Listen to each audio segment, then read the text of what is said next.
Bharatiya Janata party ఆధ్వర్యంలో శక్తి అనే కార్యక్రమం చేయబోతున్నాం. అంతర్జాతీయ మహిళా దినోత్సవం సందర్భంగా స్వస్థ నారి సశక్త పరివార్ అని చెప్పి మన ప్రీతమ ప్రధానమంత్రి గారు ఒక నినాదం ఇచ్చారు.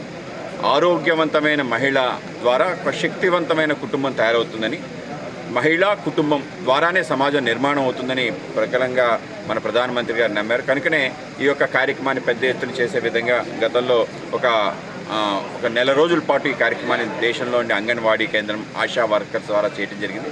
ఇవాళ అంతర్జాతీయ మహిళా దినోత్సవం సందర్భంగా స్త్రీ శక్తి పంచకం అని చెప్పి 5 సూత్రాలు తప్పనిసరిగా మహిళ పాటిస్తే ఆవిడ ఆరోగ్యవంతంతో పాటు సమాజాన్ని కూడా ఆరోగ్యవంతం చేయగలిగే అవకాశం ఉంటుంది.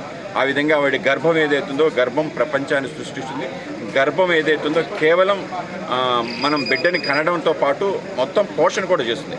కనుక గర్భం చాలా ముఖ్యం. అలాగే ఆయుర్వేదంలో గర్భానికి సంబంధించి పెద్ద శాస్త్రం ఉంది. కనుక గర్భాన్ని ఏ విధంగా కాపాడుకోవాలనే విషయం, అలాగే పోషణ, వాళ్ళ ఆహారం ఏదైతుందో పౌష్టికాహార లోపం ఏదైతుందో మధ్య మహిళలకంటే 50 సంవత్సరాలు దాటిన మహిళలకు కనిపిస్తుంది. కనుక పోషణ విషయంలో ఏ జాగ్రత్తలు తీసుకోవాలి, అలాగే రక్షణ, వాళ్ళకి సంబంధించి అనేక రకాల విషయాల పట్ల ఏ విధంగా వాళ్ళంతటా వాళ్ళు రక్షించుకుంటూ సమాజంలో ముందుకెళ్ళాలి. అలాగే దాంతోపాటు వాళ్ళకి యోగా చాలా ముఖ్యమైనది. ఎందుకంటే వాళ్ళ యొక్క మానసిక ఆవేదనలు ఏవైతున్నాయో ఎప్పటికప్పుడు చాలా చంచలంగా ఉంటాయి. కనుక వాటిని నియంత్రించే విధంగా ఆ కార్యక్రమం. అలాగే చివరికి ఆత్మశక్తి, వాళ్ళలో మనస్సులో కానీ వాళ్ళకి దృఢమైన ఒక సంకల్పం కలిగితే, ఏదైతే మనం ఆధ్యాత్మిక దాంట్లో ఆలోచన చేస్తాం ఆ విధమైన ఒక దైవ సంకల్పం కూడా ఆవిడకి తోడేంటే ఈ యొక్క 5 అంశాల పట్ల మహిళ ఏ విధంగా ఆలోచన చేయాలి, ఏ విధమైన ఆలంబన చేసుకోవాలనే విషయంలో రాష్ట్రంలో 26 జిల్లాల్లో కూడా ఈ యొక్క శక్తి అనే కార్యక్రమాన్ని నిర్వహించుకోబోతున్నాం.